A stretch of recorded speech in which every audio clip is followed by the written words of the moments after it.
Buenas tardes, vamos a continuar nuestro estudio de Filipenses. Nos quedamos la semana pasada ya para iniciar el versículo 2, que es donde propiamente el apóstol ya empieza a conversar con los filipenses. Y lo importante de esta carta de Filipenses es, entre muchas cosas que tiene, y hablando de los destinatarios, aunque vamos a ir revelando varias cosas conforme a los detalles que el mismo apóstol Pablo nos da, pero bien podríamos decir que los filipenses, a vista del apóstol Pablo, no tenían, no había ninguna queja contra ellos. No había ninguna razón de falta o de falla, así que ¿cuál es la razón de la carta? Bien puede ser porque le habían escrito al apóstol Pablo de que querían saber cómo estaba, qué estaba sucediendo, qué estaba pasando. Por otro lado, lo vimos en 2 Corintios, capítulo 8, que los macedonios habían enviado ayuda para el apóstol Pablo. Entonces, muy probablemente el apóstol estaba diciéndoles gracias, aunque no lo dice específicamente en esta carta, pero sí había comunicación con esta comunidad debido a su apoyo, debido a su deseo, debido a su esfuerzo, debido a su recuerdo por el apóstol Pablo. Así que muy probablemente esta es la razón por la cual el apóstol Pablo escribe a los filipenses. Además, ¿cuál es el sentido de la carta? El sentido de la carta es exhortar a los filipenses para que continúen, para que sigan esforzándose en el camino del Señor, en la fe, en la esperanza, y no tienen ningún reproche por parte del apóstol Pablo, solamente que continúen, que se mantengan firmes en el camino. Así que es una exhortación y es una exhortación que va para todos los hermanos, aunque no haya algún pecado, alguna desviación, algún conflicto doctrinal o alguna cosa así. De todas maneras, siempre es bueno seguir exhortándonos, animándonos. Y qué carta de exhortación la que recibieron los filipenses, es una carta muy superior. Incluso el apóstol Pablo más adelante les llama los perfectos. Nosotros los que somos perfectos, les está hablando. Entonces tengamos esta forma de pensar, este parecer, este sentido para con Dios. Entonces es muy importante, es muy interesante la forma como habla el apóstol Pablo en esta carta. Eso para hablar y ahondar un tanto sobre los filipenses, pero como dije, en realidad conforme vayamos pasando los versículos, vamos a ver cuáles son las características de esta comunidad cristiana. Nos toca el versículo 3. Doy gracias a mi Dios siempre que me acuerdo de vosotros. Filipenses 1, versículo 3. Doy gracias a mi Dios siempre que me acuerdo de vosotros. Versículo 4. Siempre en todas mis oraciones rogando con gozo por todos vosotros. Muy interesante, el apóstol Pablo inicia la carta hablando de oración. La oración fue fundamental para la vida del apóstol Pablo y es fundamental para la vida de los creyentes. Es importantísima para la vida del Señor Jesucristo en su ministerio, en su trabajo, en su esfuerzo, en su preparación, en resistir la tentación. Es muy importante para el Señor Jesucristo. Y aquí vemos otro ejemplo. El apóstol Pablo se acuerda con agrado, con alegría, con gozo, dice él, de todos ellos y siempre cuando está orando. Qué oración tan formidable, ¿no? Que el apóstol Pablo se acuerde de nosotros, por así decirlo, si nosotros estuviésemos en el lugar de los filipenses, que se acordara de nosotros siempre que está orando. Qué privilegio tan grande. Pero este es el privilegio de que como creyentes, como hijos de Dios, nos recordemos unos de otros, nos estimemos y que en el amor del Señor Jesucristo, con amor fraternal, nos amemos los unos a los otros como creyentes, como hermanos en Cristo, que nos recibamos, que nos acordemos, que intercedamos los unos por los otros. Es muy importante. Este compañerismo, esta familia de Dios es la que deja el Señor Jesucristo para todos nosotros, para que aprovechemos el afecto y multipliquemos y nos exhortemos y nos animemos para seguir el camino de una forma dichosa, de una forma correcta, de una forma completa. Y aunque no se dé algún problema, algún conflicto, alguna situación, de todas maneras siempre es importante y siempre es bueno animarnos. Doy gracias a mi Dios. Bueno, en la oración, una de las características fundamentales de la oración es la gratitud, la acción de gracias. Es muy importante que cuando estemos orando demos gracias, seamos agradecidos. Para el apóstol Pablo, el tema de la gratitud es un tema principal, es un tema muy importante. También lo vimos en el capítulo 8 de 2 Corintios, en donde el apóstol Pablo hablaba de que aquellos hermanos o aquella comunidad que fue bendecida con lo que estos otros hermanos enviaron, entonces ellos van a agradecerle a Dios. Esto es muy importante. Van a agradecerle a Dios, van a exaltar a Dios, alabar a Dios y también ellos van a interceder y a orar por los hermanos que colaboraron. Para el apóstol Pablo, esta le podríamos llamar cadenita, eh, pedir a Dios, suplicar a Dios, que Dios bendiga, que Dios provea, y entonces, en consecuencia o en respuesta, agradecer a Dios, exaltar a Dios, alabar a Dios, es un círculo importantísimo que no se nos debe olvidar. Esa es la razón, o es el círculo completo que debemos siempre tener presente en mente y practicar, por supuesto. Si al Señor yo le he pedido bendiciones y Él me da bendiciones y ciertamente siempre da bendiciones, entonces es mi obligación responder con gratitud, con agrado, ser agradecidos. No agradecer al Señor, entonces es como una falta de respeto, un desinterés por Él, romper esa cadena que estaba mencionando, romper ese círculo que es importante que se dé y que Dios quiere que se dé. Es decir, a Dios, ¿qué le podemos dar? ¿Le podemos pagar sus bendiciones? ¿Le podemos entregar lo que Él nos ha dado? ¿Para qué nos lo da si nosotros se lo vamos a entregar? No, no tiene sentido. La idea es que nosotros correspondemos a Dios con adoración, con exaltación y glorificación. Esa es la idea que nos da el apóstol Pablo y es una idea que debemos siempre tener presente en todo lo que nosotros hacemos, en cada uno de nuestros días, cada vez que nos dirigimos al Señor. Esa gratitud no es cualquier cosa, es lo que Dios desea y cómo se completa el círculo. Es decir, cómo le contestamos a Dios nosotros o qué es lo que Dios quiere de nosotros, pues podría ser lo mismo, que tengamos gratitud, adoración, dependencia a Dios, que le correspondamos todas sus bendiciones con exaltación, testimonio y alabanza. Esa es la idea. Entonces, la acción de gracias no es cualquier cosa. La acción de gracias no es algo sencillo, no es algo simple. Y hace falta un corazón verdaderamente que le ame, que ame a Dios, que se entregue a Dios, que le adore a Dios, precisamente para poder corresponderle con gratitud. Reconocer las bendiciones que Dios da y por supuesto, Él nos da bendiciones, esa sería la otra parte de este círculo. Las bendiciones que Dios nos da es para compartirlas, para entregarlas a los demás, sea dones, sea talentos, sea bendiciones, sea prosperidad, cualquier cosa, y eso también es precisamente lo que menciona el apóstol Pablo en el capítulo 8 de 2 Corintios, hablando precisamente sobre las bendiciones monetarias o de propiedad que da el Señor. El punto es que con lo que Dios nos da, el propósito es que podamos bendecir a otros. No se trata de entregarlo todo, el Señor nos da para que también disfrutemos las cosas, para que tengamos una vida plena, una vida correcta. Pero que no se nos olvide que las bendiciones también son para compartirlas a los demás. Entonces, todo eso es el círculo, todo es el círculo. A Dios no le devolvemos sus bendiciones, aunque participamos de la obra del Señor.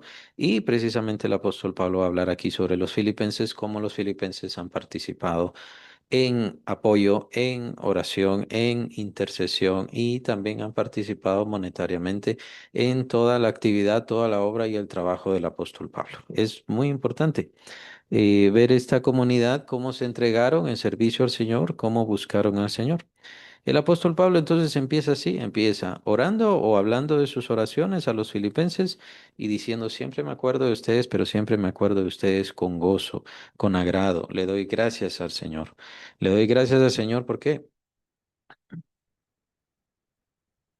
Bueno, lo dice en el versículo 5 por vuestra comunión en el Evangelio desde el primer día hasta hoy. No quiero saltarme, vamos al 4. Siempre en todas mis oraciones, rogando con gozo por todos vosotros, rogando con gozo por todos vosotros.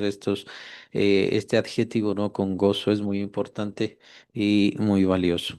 ¿Qué quiere decir? El apóstol Pablo está feliz por la comunidad, está gozoso, está alegre por el trabajo que ellos hacen, por la obra que ellos hacen, por el afecto, por sobre todas las cosas que ellos hacen.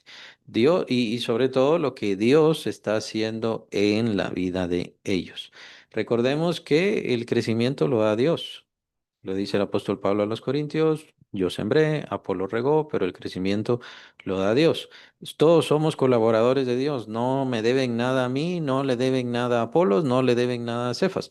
Ellos y todos nosotros somos colaboradores de Dios, apenas trabajamos en la labranza, fuimos llevados a la labranza de Dios para trabajar en esa labranza, pero el crecimiento lo da Dios. Así que la gloria es de Él, la exaltación es de Él y por supuesto la acción de gracias. Van de la mano con la exaltación, adoración, glorificación a Dios, la acción de gracias. El apóstol está gozoso por esta comunidad, está contento por esta comunidad, por el ánimo que tiene, por el esfuerzo que tiene. Entonces, lo que vamos a ver de aquí en adelante es la mm, correcta calificación de un cristiano o de una comunidad de cristianos o de una iglesia, si lo quieren ver así. ¿Cómo debe de ser una iglesia correcta, buena, plena, completa ante los ojos del Señor? ¿Cómo debe ser un creyente que se ha desarrollado, que está en el camino de la perfección, que está en el camino de la fe correctamente? Entonces, pongamos atención a esto. Es muy importante ya que pues nos toca a nosotros juzgarnos a nosotros mismos. Aunque es cierto que podemos reconocer en alguien más y si tenemos un ministerio, podemos ayudar a ese ministerio, viendo las señales que ve el apóstol Pablo en una comunidad de cristianos correcta. Pero en realidad nos toca juzgarnos a nosotros, ver qué debemos corregir, en qué debemos cambiar.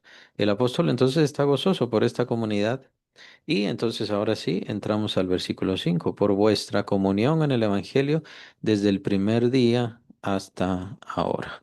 Por vuestra comunión en el Evangelio desde el primer día hasta ahora. La idea de la comunión en el Evangelio nos hace entender que todos nosotros compartimos el mismo Evangelio. Es algo muy importante. El Evangelio es para la comunidad, es para el grupo, es para todos. El Evangelio es para que lo vivamos unos con otros y que participemos y que seamos de bendición a otras personas.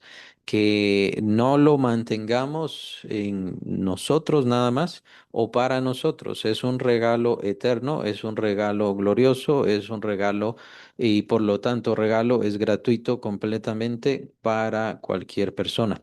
Claro, no nos corresponde a nosotros cambiar a ninguna persona, nosotros no transformamos a nadie, es Dios. Mientras tanto, estamos en la comunión, o sea, estamos en el compartir todas estas bendiciones que Dios ha dado gracias a su Santo Hijo.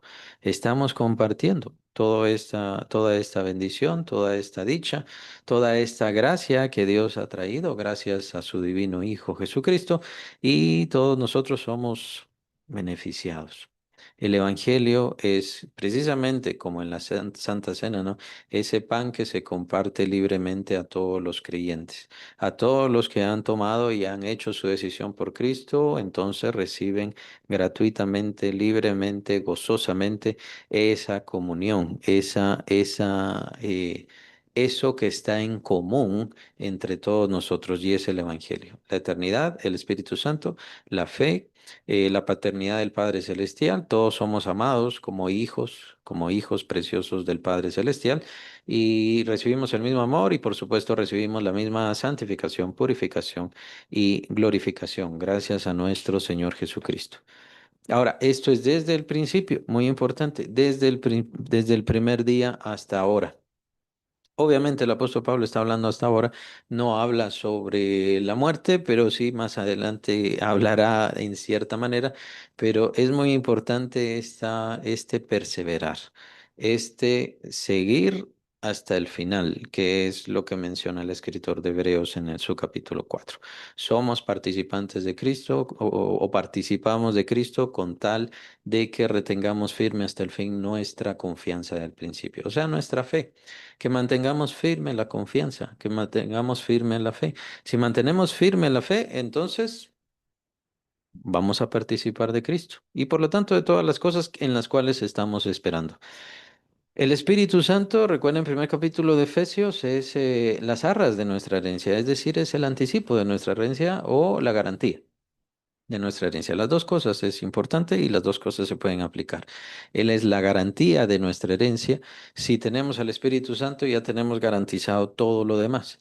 Pero ¿qué es lo que se nos exige? Lo que se nos exige es mantener nuestra fe desde el principio hasta el final de nuestra vida, hasta el final de nuestra vida. Y por supuesto, no es solamente mantener la misma fe del principio, hace falta que crezca, que se desarrolle de tal manera que, como dice Pedro, sea hallada en alabanza. Cuando ya estemos delante del Señor Jesucristo. O sea, que nuestra fe sea algo o una adoración, una exaltación, algo que glorifique a Cristo, que glorifique el reino, que glorifique la obra de Dios en mi vida, pero principalmente que glorifique a Cristo, que sea una exaltación de Él. No es una exaltación nuestra, no es que nosotros merezcamos exaltación, sino que nuestra fe, nuestra confianza en Cristo, nuestra seguridad, nuestra vida, nuestra transformación de vida, sea una alabanza y una exaltación total al Señor Jesucristo. Y esto debe ser a causa de la fe, no a causa de otra cosa, a causa de la fe. ¿Qué quiere decir esto? Que no por coacción, si queremos poner un ejemplo, o sea, no por obligación o por imposición, mi vida va a ser transformada. O sea, yo no estoy transformando mi vida, que podría suceder en base a la fuerza, en base a castigos, en base a imposiciones, en base a restricciones. Pero no es en base a restricciones, ya sabemos que las restricciones no sirven de nada. Lo dice capítulo 2 de Colosenses. Podemos decir, bueno, no pruebes, no gustes, no tomes, no hagas esto, no hagas aquello. Estas cosas, dice el apóstol Pablo, tienen a la verdad cierta reputación de sabiduría y de duro trato del cuerpo, pero no sirven de nada en cuanto a los apetitos de la carne. ¿Qué debemos hacer en cuanto a los apetitos de la carne? Capítulo 5 de Gálatas y capítulo 8 de Romanos, el camino del Espíritu. Que si andamos por el camino del Espíritu, entonces haremos morir las obras de la carne. Pero es eso. Ahora, la coacción no nos lleva a una fe que sea de alabanza delante de Dios. Las imposiciones tampoco, una religión solamente de acciones, de ir, de hacer, de regresar o de soltar ciertas cosas. Ese tipo de cosas pues no funcionan. En realidad se trata de mantener la fe, de mantener nuestra confianza y no solo mantenerla, sino hacerla mayor y mejor. ¿Por qué entonces yo voy a servir a Cristo? Voy a servir a Cristo porque Él me amó, no porque mi amor es grande o porque mi amor merece reconocimiento, sino porque Él me amó por sobre todas las cosas y yo lo creo y sé que en Él, en su obra, en lo que Él hizo, en su sufrimiento, yo he recibido perdón, yo he recibido salvación y restauración. Por lo tanto, yo creo todas esas cosas, mi fe me obliga, mi fe me impone, mi fe somete mi vida completamente. Esa es una fe que ha crecido. Esa es una fe que será de gloria y exaltación al Señor Jesucristo.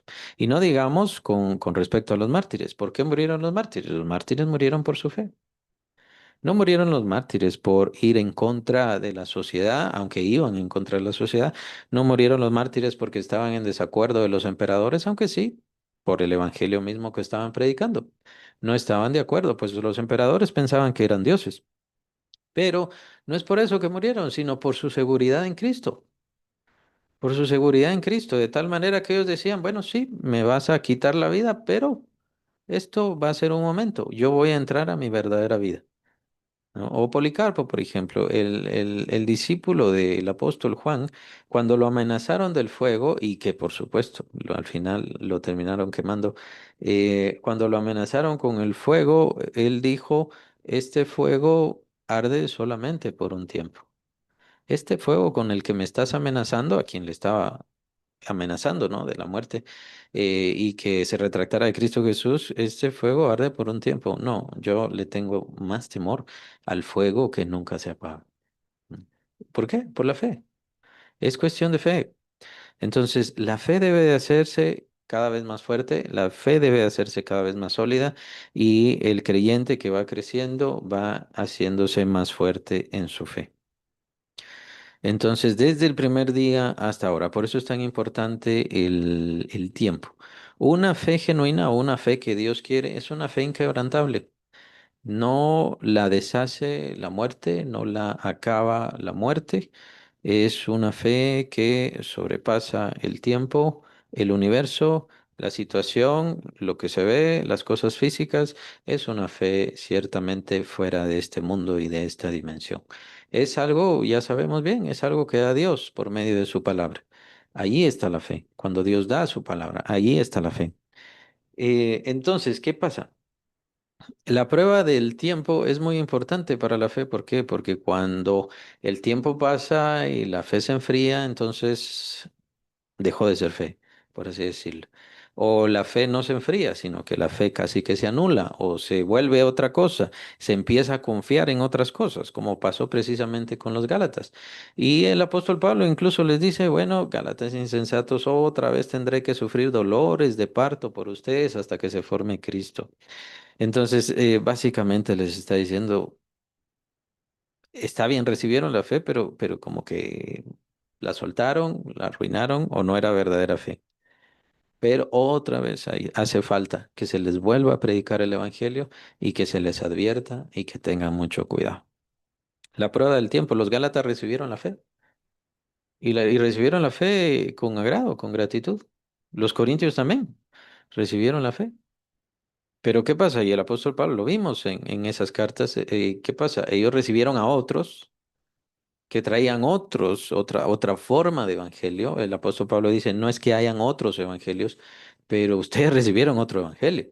No existen otros evangelios, solamente existe el evangelio que el Señor Jesús ha revelado, pero ustedes recibieron a otros que traían otros evangelios y a ellos también los recibieron, felizmente. Y por eso es que vienen los errores a su vida. Em, entonces fallaron no en recibir el evangelio, no en recibir la palabra, no incluso en recibir la fe. Fallaron en el tiempo, muy importante. Fallaron en el tiempo. Y aquí muy interesante que en los primeros versículos el apóstol Pablo nos habla del tiempo. Desde el día que recibieron el evangelio hasta ahora se han mantenido. ¿Recuerdan en la introducción bueno, pensemos en cuántos años, si la carta se escribió por ahí por el 62?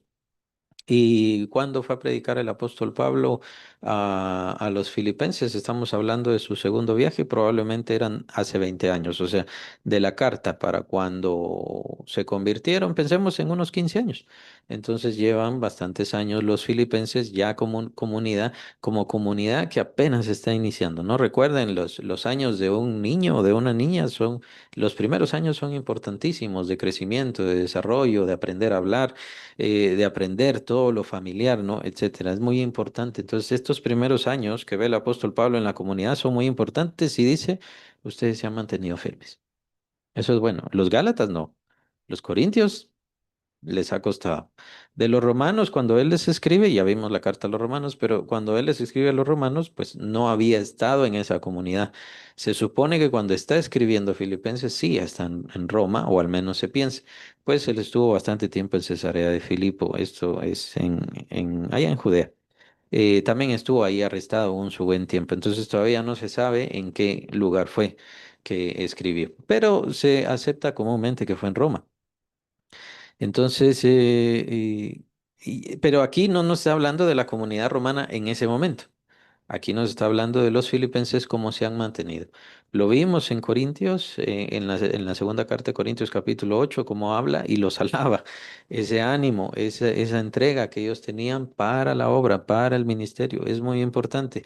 Y por eso es que vemos una comunidad, una iglesia que resplandece, una iglesia que brilla.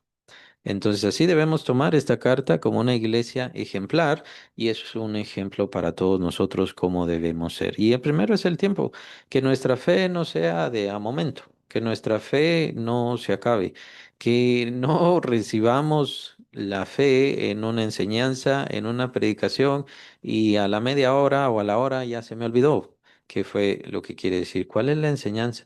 ¿Qué es lo que deja para mí? Siempre es ese propósito. Recuerden que en la misma palabra de Dios ahí está la fe. Y esa fe es la palabra implantada que menciona Santiago, la palabra implantada que viene a nuestros corazones y el propósito es que vaya creciendo. Nos hace renacer, sí, pero no solo nos hace renacer. Como dije, el propósito es que nuestra fe llegue a ser tan importante, tan fuerte, que domine nuestra vida, que transforme nuestra vida. No la fe, sino Dios, por supuesto, pero que todo va de la mano, de tal manera que nuestra fe sea hallada en alabanza, honra y gloria, como menciona el apóstol Pedro, cuando ya lleguemos ante el Señor. El tiempo es muy importante y, por así decirlo, la fe tiene que mantenerse más allá del tiempo, más allá de nuestra vida, más allá de este universo o dimensión. Versículo 6. Estando persuadido de esto, por eso digo, el apóstol Pablo sí nos va a hablar sobre el final, pero de esta manera, versículo 6. Estando persuadido de esto, que el que comenzó en vosotros la buena obra, la perfeccionará hasta el día de Jesucristo. La esperanza. La esperanza del apóstol Pablo es muy importante.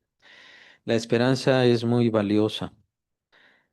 Es como sí debemos preocuparnos por la enseñanza, la corrección, la doctrina, el conocimiento de los hermanos, pero al mismo tiempo están en las manos de Dios. Y es Dios quien va a decidir por ellos, es Dios quien los va a llevar y es Dios quien está haciendo una obra. No se trata la obra de la iglesia, no se trata la obra del siervo, de los maestros, de las maestras, de las predicadoras, no se trata la obra de nadie, es la obra de Dios y la obra de Dios es hecha en cada creyente. Recuerden que cada creyente hemos sido llamados para la gloria misma de Dios, para estar delante de Dios mismo. O capítulo 2 de Hebreos nos dice que Él, habiendo de llevar muchos hijos a la gloria, ese es el gran propósito de Dios, el gran cometido de Dios, para lo cual ya estamos hasta glorificados. Capítulo 8 de Romanos lo indica el apóstol. A los que antes conoció, asimismo justificó, a los que justificó, santificó, a los que santificó, glorificó.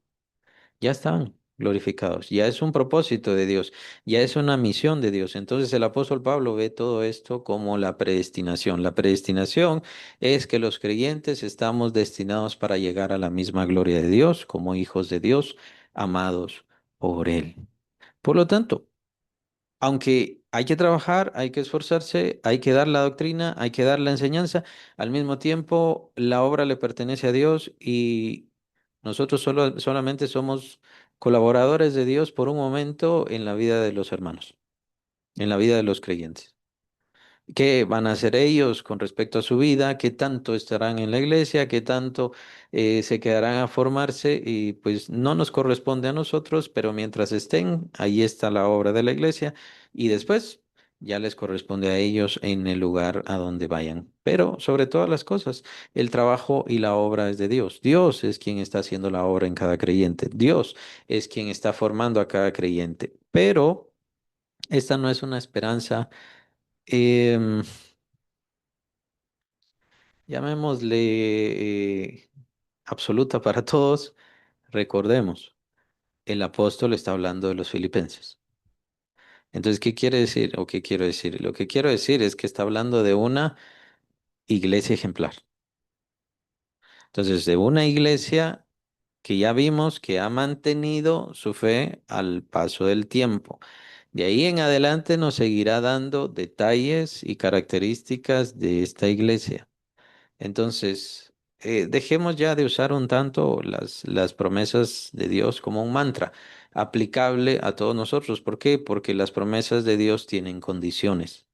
Veamos las condiciones, cumplamos las condiciones, entonces sí podemos aplicar las promesas tal como lo hacía el apóstol Pablo. El apóstol Pablo veía la mano de Dios en su vida y entonces daba sus promesas, estas promesas de las cuales él se aferraba y que nos la entrega a nosotros, que son importantísimas, valiosas, maravillosas, ¿no? Todo lo puedo en Cristo que me fortalece, todo lo puedo en Cristo que me fortalece.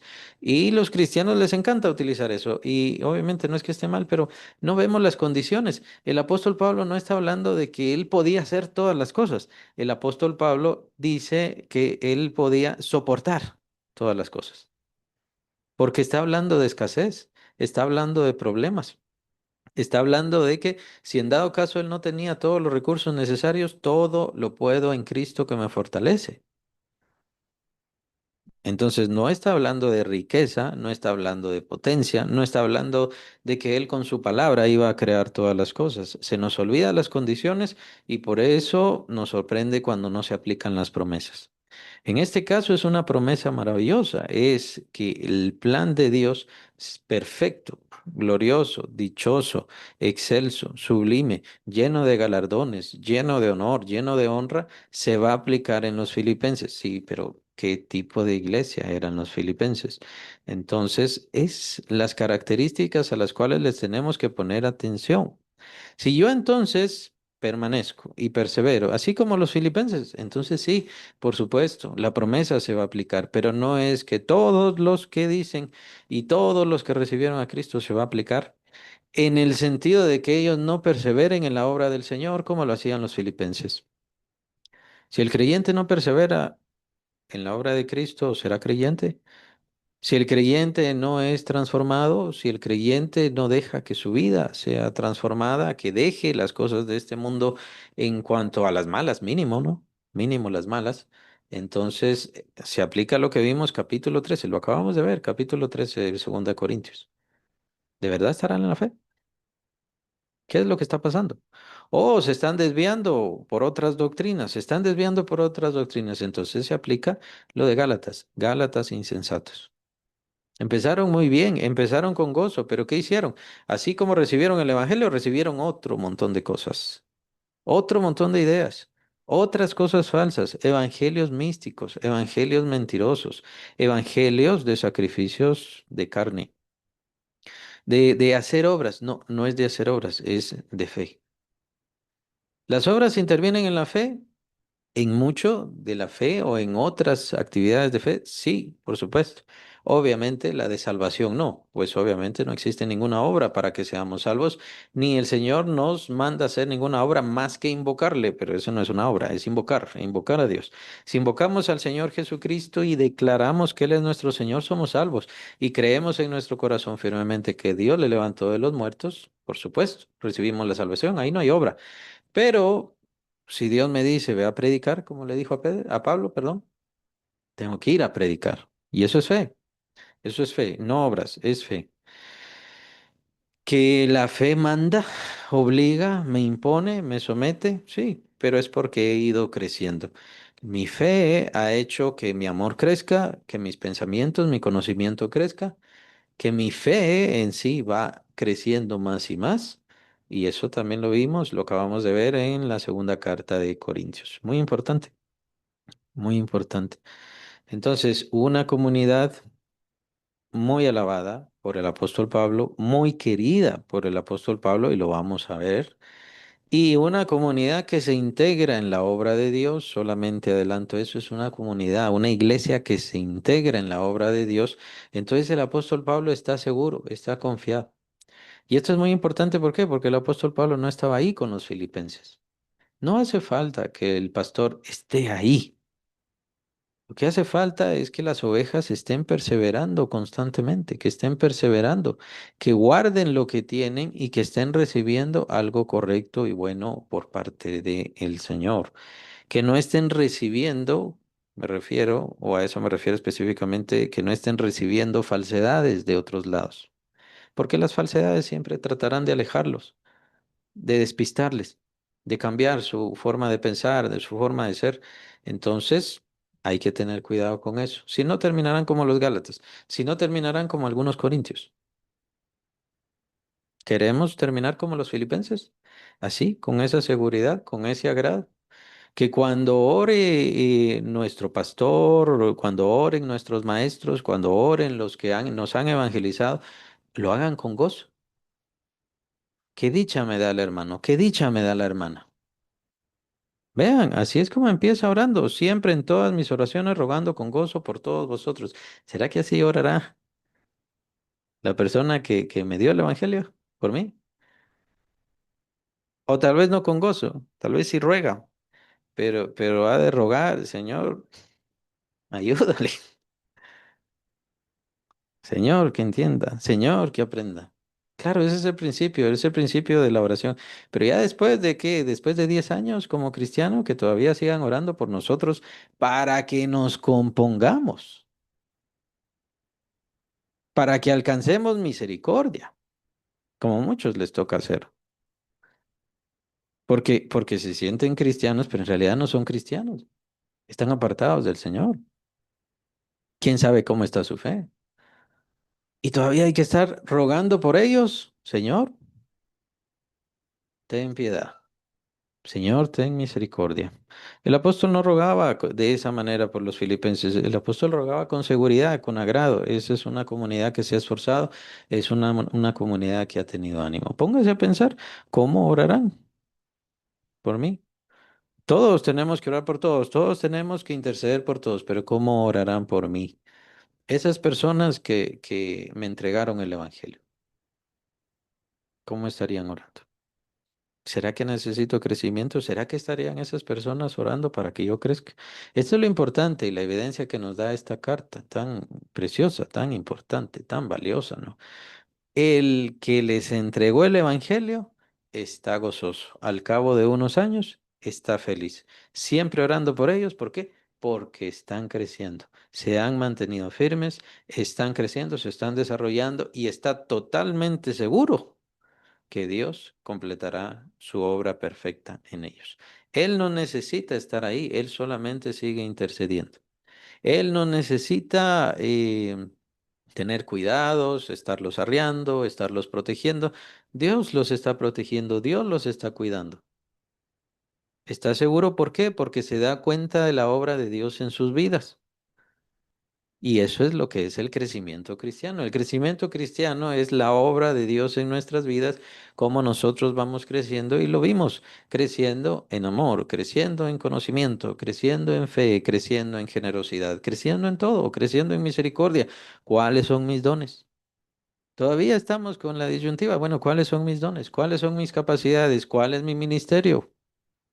Cada creyente ha sido llamado a ser ministro, a ser ministerio, y no son 5 ministerios nada más. Eso es incorrecto. No solamente son 5 ministerios, está el ministerio de administración, está el ministerio de servicio, está el ministerio de tener misericordia, está el ministerio de orar por los enfermos. El apóstol Pablo le llama sanidad. Pero ahora todo es en el contexto de la oración. Está el ministerio de orar por los enfermos. La oración también es un ministerio. ¿Cuál es mi ministerio? Y el ministerio no lo elijo yo. El ministerio lo elige el Espíritu Santo. Es que el ministerio de oración es el más fácil. Entonces por eso me voy al ministerio de oración. No, no es así. El ministerio lo elige el Espíritu Santo. El llamado lo da el Espíritu Santo. Pero es en base a crecimiento. Se necesita crecimiento. Se necesita desarrollo. Se necesita perseverar. Se necesita crecimiento de fe. ¿Se acuerdan de Juan Marcos? Juan Marcos tenía mucho ánimo, tenía mucho amor por el Señor Jesucristo. Lo que pasa es que todavía no había crecido, todavía no se había desarrollado.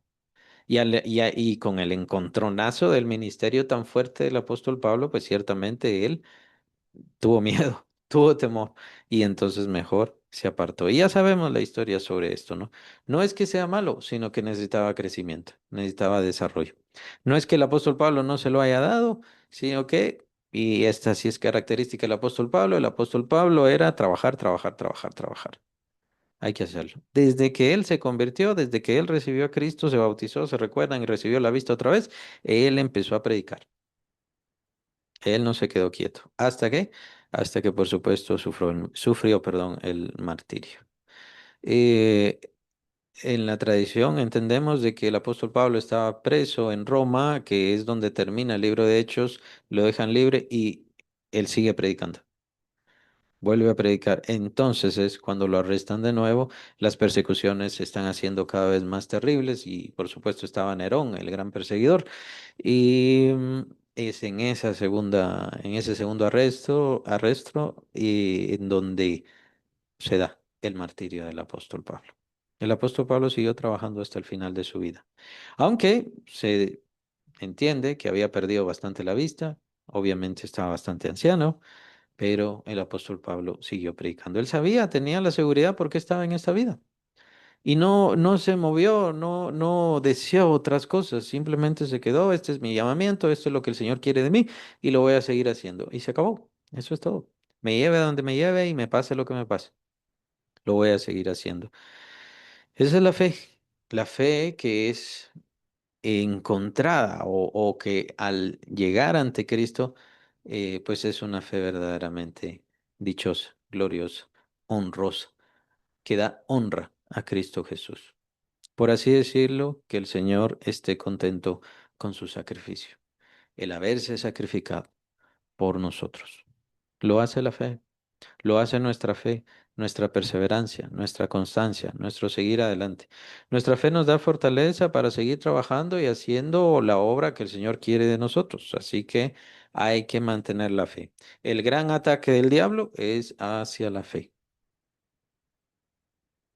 Ese es el gran ataque del diablo. Y por eso es que muchos dejan de perseverar. No, yo no dejo de creer en Cristo, pero sí deja de perseverar. ¿Por qué dejó de perseverar? Porque sufrió un ataque de fe, o en la fe, o dejó la fe de lado.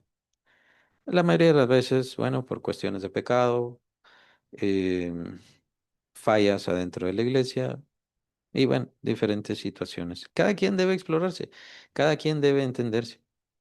Pero la palabra de Dios siempre está ahí y el Señor siempre nos da oportunidad y el Señor tiene un propósito para nosotros. Eso es muy importante. Es muy importante. Tal vez yo me pueda calificar a mí mismo como incorrecto, ¿no? O me puedo descalificar a mí mismo. Bueno, todavía no soy como esta comunidad de los filipenses, pero aún así vale la pena comprender que Dios tiene un propósito para nuestras vidas. Y ese propósito está bien, sí, interviene en nuestra familia, el tener una familia, pero eso no es todo el propósito de Dios. El tener posesiones es bueno, es muy importante y Dios lo entrega, Dios lo da, pero ese no es todo el propósito de Dios. El propósito de Dios tiene que ver con la eternidad, tiene que ver con los mismos ángeles, porque el propósito de Dios se va a manifestar para que también los mismos ángeles sean juzgados y ya han sido juzgados por el mismo Señor Jesucristo. Los demonios, el diablo, ya han sido también juzgados por el mismo sacrificio del Señor Jesucristo. Así que lo que Dios está haciendo en esta vida, en este tiempo, en esta era, en esta tierra, va a trascender hacia la eternidad. Y nosotros también vamos a trascender hacia la eternidad. Ese es el propósito que Dios ofrece para nosotros. Si yo entonces he tomado la salvación, si yo entonces he tomado esa vida eterna al tomar al Señor Jesucristo, debería entender que mi propósito y mi vida va mucho más allá, mucho más allá. Una prueba bastante brusca, o un ejemplo, perdón, bastante brusco, podría decir el de Job. Job perdió a su familia, Job perdió sus posesiones, Job perdió su salud, pero no perdió a Dios. Y por lo tanto Dios no dejó su propósito con Job. No perdió la fe Job y por lo tanto tampoco perdió su esperanza, su seguridad, su confianza, su fe en Dios. Más bien se hizo más fuerte. Es Job quien nos da aquel pasaje maravilloso. Yo sé que mi Redentor vive y se levantará del polvo y mis ojos lo verán. Es una declaración de fe suprema, dichosa, gloriosa, excelsa, pero ya conocemos el gran sufrimiento de este gran hombre, de este gran varón de Dios. Ya conocemos la gran entrega, el olvido de su vida. Al perder las cosas que tenía en esta vida, incluyendo a su familia, podría decir cualquiera o cualquiera, bueno, mejor me muero, mejor me voy a tirar de un puente, mejor se acabó todo. Pero eso es porque su propósito llega hasta ahí. Su propósito sigue siendo esta vida, pero Dios nos ofrece un propósito superior, mayor, con mayor tiempo, si quieren verlo así. Así que hace falta el cambiar de parecer. La forma de pensar, lo que usted es hoy es esto que tiene que ver con su trabajo, que tiene que ver con su familia, pero eso no es todo. Hay un propósito mayor, hay un propósito excelente. Y sí, interviene, por supuesto, su familia. Tiene que ver, pero por eso, vea mejor a su familia en base a ese propósito. No vea el propósito en base de la familia. Porque en ese caso, pues obviamente la familia es prioridad y la familia es más importante. Si usted cree que Dios tiene un propósito para su vida, ¿cree lo mismo para su familia o no lo cree? ¿Cree que Dios quiere hacer algo especial con cada miembro de su familia o no lo cree? Muchas veces por no creer eso es que los creyentes no llevan el evangelio a sus familiares. Después, por supuesto, se sienten mal, se sienten lastimados, se sienten irritados. ¿Por qué Dios no hizo nada? ¿Por qué Dios no hizo nada? Porque usted no hizo nada. Esa es la razón. Porque usted no llevó el evangelio a las demás personas, porque usted no fue testimonio, porque usted no fue quien brilló con el brillo de Cristo, con el fulgor de Cristo, con la manifestación de Cristo para las demás personas y por eso las demás personas no recibieron a Cristo. No logran ver al Señor Jesucristo. Nosotros, recuerden, no somos una religión de ética, de moral. Aunque la ética y moral está en la Biblia. Y muchos se aferran a eso como decir, bueno, esa es la religión, esa no es la religión. Nuestra religión tiene que ver, y ni siquiera es una verdadera religión, tiene que ver con un cambio de esencia, con un cambio de ser. Antes, sin Cristo, estábamos arruinados, totalmente acabados, olvidados, despreciados. No había nada más para nosotros que solamente un poco de tiempo y de ahí a la condenación. Eso es todo. No había nada más. Y sigue en cuanto al mundo sin haber nada más que eso. Un poco de tiempo, un breve de tiempo, un poco de placer, un poco de dicha, un poco de dinero, un poco de riqueza, un poco de comodidad. Por las cuales cosas la gente se desinteresa de su eternidad y por supuesto desprecian a Cristo en su gran mayoría. Pero nosotros hemos, se nos ha hecho cambiar o hemos sido transformados completamente. Iba a decir cambiamos, no, es que no cambiamos, no podemos cambiar. Nosotros invocamos al Señor y el Señor nos contesta y por eso hay una transformación que no solamente tiene que ver, perdón, con nuestra forma de vestir, andar o hablar. No son simplemente formas éticas que tienen que ver con características sociales, sino que hay una iluminación, hay una transformación, hay una renovación, hay una bendición, hay un cambio en donde entendemos que antes sin Cristo había maldición para nosotros y ahora entendemos que solamente hay bendición. Así que no tengo por qué sentirme mal, no tengo por qué sentirme despreciado, arruinado, olvidado yo voy a heredar bendición sin importar cuál sea mi condición acá, sin importar cómo esté mi cuerpo. El cuerpo, por supuesto, tendrá enfermedades, problemas, conflictos y todo lo demás, pero eso es porque hay pecado, la ley del pecado está en mis miembros y eso no ha sido arrancado, será arrancado hasta la resurrección. Mientras tanto, vendrá la vejez, vendrán enfermedades, vendrá la muerte, por supuesto que sí. Y eso no es una maldición, eso no es una ruina, es el proceso natural y más que el proceso natural es necesario. Ese es el cambio que nos da Dios. En el cristiano, véanlo así, en el cristiano su muerte es importante y necesaria. Es necesario que el cristiano pierda esta vida, por así decirlo. Se acabe su tiempo en esta tierra. Es necesario, es vital. Y cuando vemos la vejez, es ese proceso que estamos viendo. Cuando vemos las enfermedades, es ese proceso.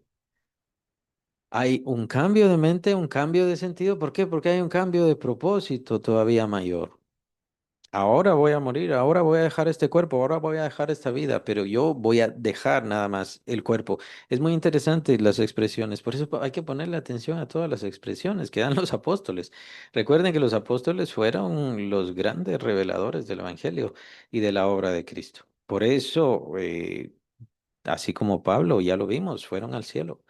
Fueron al paraíso, recibieron grandes revelaciones. Él escuchó las lenguas angelicales. Y de él sí sabemos que escuchó las lenguas angelicales. Cualquiera que les diga, sí, el Señor me llevó y entonces escuché las lenguas angelicales, no le crea. Pero a Pablo sí, Pablo sí. porque dio la vida por eso.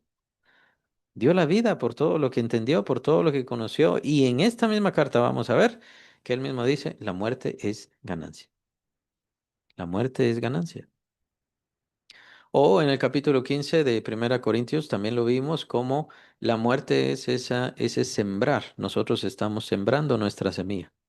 Es ese sembrar necesario para que entonces brote el fruto que será ya nosotros, los hijos de Dios, glorificados con el resplandor de la gloria de Cristo. Tenemos un propósito glorioso. Tenemos un propósito maravilloso. Por eso es que no debemos desesperar de nuestra condición en esta tierra y mucho menos desconfiar de Dios en nuestra condición o situación cualquiera que sea en esta tierra. Esa es la prueba. Si quiere verlo así, ese es el examen. Ese es el examen, tal como con Job. ¿Cuál era la idea? ¿Cuál era el problema de que se trataba todo el libro de Job? Perdió a sus hijos, perdió sus posesiones, perdió su salud, quedó totalmente arruinado. Toda la gran lucha con sus amigos y toda esa gran conversación que tuvo y de lo cual se trata el libro. ¿Cuál era la idea? Solamente la sentencia, lo único que buscaba Satanás y lo único en lo que Dios sabía que Job no iba a caer era en decir una frase, maldecir a Dios. Eso era todo. Ese era todo el desafío. Ese era todo el problema. Pero es que para decir esa frase, Job tenía que desechar su fe, desconfiar de Dios. El Dios que había aprendido, el Dios que le había dado toda la riqueza, el Dios que le había dado su bendición, su relación y por supuesto le había dado a su familia, ese Dios sería probado. ¿En realidad estás confiando en mí? ¿En realidad crees que yo te he dado todas las cosas? Y solamente Job tenía que, obviamente, perder su fe y entonces hacer la declaración, maldecir a Dios. Y ese era el centro del desafío. Pues muchas veces nosotros vemos desafíos y vemos conflictos y no nos damos cuenta que a veces es apenas una frase que se está esperando y en esa frase es en donde nosotros caemos. ¿Será que Dios me quiere? ¿Será que Dios me ama? ¿Dios se ha olvidado de mí? Eso es desconfianza. Eso es desconfianza. Eso es despreciar toda la demás obra que hizo Dios. Solo porque me pasó una cosa mala, entonces yo voy a despreciar todo lo demás que ha hecho Dios por mí. ¿Será que Dios me oye? Es que Dios no quiere. Dios no quiere. Dios no quiere que yo tenga salud. Dios no quiere que yo tenga bendición. Que Dios se sirve de situaciones, de conflictos, de problemas. Eso es algo que debemos entender y debemos ya ir aprendiendo. ¿Cómo pasó con el apóstol Pablo? Vimos todos los conflictos del apóstol Pablo. ¿Acaso él dijo, bueno, ¿y será que está Dios aquí conmigo? ¿Dudó el apóstol Pablo? ¿Desconfió el apóstol Pablo? ¿Se recuerdan que ese fue el conflicto también con Juan el Bautista? Cuando fue a preguntarle a Jesús por medio de algunos de sus discípulos, fue a preguntarle a Jesús, ¿eres tú el que había de venir o hemos de esperar a otro? ¿Por qué? Porque tú estás en la cárcel, porque no pasa nada con tu vida, porque las cosas que tú dijiste todavía no se están cumpliendo. Se van a cumplir más adelante, pero todavía no se están cumpliendo. Pero la prueba es, ¿desconfías? Dios no nos va a dar las razones. ¿Por qué no me da esto? ¿Por qué no me da aquello? ¿Por qué no hace aquí? ¿Por qué no hace allá? ¿Por qué hizo esto? ¿Por qué permitió estas cosas? Él no me va a dar las razones sobre eso. Él lo único que está viendo es si yo permanezco fiel, si sigo confiando. Y muchas veces caemos en nuestras palabras. No nos damos cuenta, pero muchas veces caemos en nuestras palabras. No tengo tiempo. El Señor no quiso hacer la obra. No sé qué es lo que quiere hacer el Señor de mi vida. ¿Qué es lo que quiere hacer el Señor de su vida? Algo glorioso y algo maravilloso. Pero hay que seguirlo hablando y hablando y hablando porque aparentemente no logra entenderse. no logra llegar. Es un tanto difícil. Los filipenses, es cierto, no tenían las características del apóstol Pablo, pero ellos querían participar en la obra del apóstol Pablo. Ellos estaban orando, más adelante lo vamos a ver. Por eso les dije, pongan atención en las características de los filipenses. Ahorita ya no tenemos tiempo, pero vamos a ver las características de los filipenses. Y manos a la obra. Vamos a ser como ellos. Vamos a esforzarnos como ellos. Ahora, ¿hasta dónde llega mi fe? Al cabo de, ¿qué? ¿10 años? ¿20 años? ¿30 años? Hasta aquí llega mi fe. Pero yo quiero que mi fe llegue hasta acá. Bueno, ¿qué es lo que debo hacer? Veamos el ejemplo de los filipenses. Veamos la importancia de los filipenses. Veamos la entrega de los filipenses y por qué el corazón del apóstol Pablo se unió tanto a los filipenses. No es porque era una comunidad personalmente agradable ante el apóstol, como que esa es la razón. No, al apóstol le agradaba su entrega, su ánimo, su deseo, su esfuerzo, su atención. Lo vimos, como dije, en el capítulo 8 de 2 de Corintios, el apóstol de quienes está hablando, los de Macedonia, está hablando de los filipenses también. Probablemente había otra comunidad, también eran muy buenos los tesalonicenses, ellos fueron también muy buenos, y los de Berea también estaban ahí. Pero el apóstol Pablo dice, los macedonios estaban muy entregados a la obra del Señor Jesucristo, eran muy conscientes de ello. Así que consideremos todas esas características, veamos, juzguemos nuestra fe, a ver qué tal está, pidámosle al Señor que crezca. Recuerden que la fe es un fruto del Espíritu Santo. Eso quiere decir que la fe que yo he recibido no necesariamente con esa me voy a quedar. Es un fruto del Espíritu Santo que tiene que ir creciendo. La fe tiene que ir aumentando, fortaleciéndose, haciéndose más grande, como quieran llamarle. El Señor es cierto, ¿se acuerdan? Dice, si tuvieres fe como un grano de mostaza. Y por eso achacamos el no pedir por cantidad grande la fe. Pero sí tiene sus características la fe. La fe es una gracia de Dios también recibida, lo menciona el apóstol Pablo. Conforme a la medida de la fe que hemos recibido, lo menciona el apóstol Pablo. Hay una medida de fe que nosotros hemos tenido. Pero la fe también es un don, es un fruto y también es un don del Espíritu Santo. ¿Por qué no pedirle al Señor que nos dé mayor fe, que fortalezca nuestra fe, que haga crecer nuestra fe? Eso no es malo. Eso no es incorrecto y tampoco es en contra de lo que dice el Señor Jesucristo. El Señor Jesucristo no se refiere tanto en cuanto al tamaño o a la cantidad, se refiere más bien en el poder de Dios al darnos la fe y la seguridad y la confianza de que Él va a mover incluso hasta las mismas montañas. Y así debe ser nuestra fe. No tanto que mueva montañas, sino que sea tan fuerte como una montaña, que nada la mueva, que nada la destruya, que nada la deshaga, sino que siga creciendo y que sea una fe tan fuerte que domine nuestra misma vida. Ese es el propósito. La fe llegó a dominar la vida de los filipenses y por eso el apóstol Pablo les da esta alabanza, si quieren verlo así, palabras de ánimo, palabras de aliento muy importantes, pero aún más, la carta es tremendamente profunda y muy superior.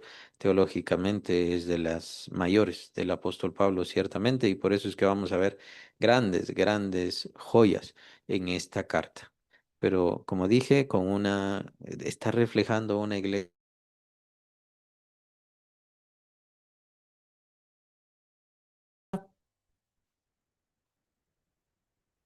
y que no se preocupaba tanto por la revelación en sí, sino por mantener la revelación, mantener la fe, mantener la confianza y la constancia. El apóstol entonces les da este premio de grandes revelaciones y gran seguridad.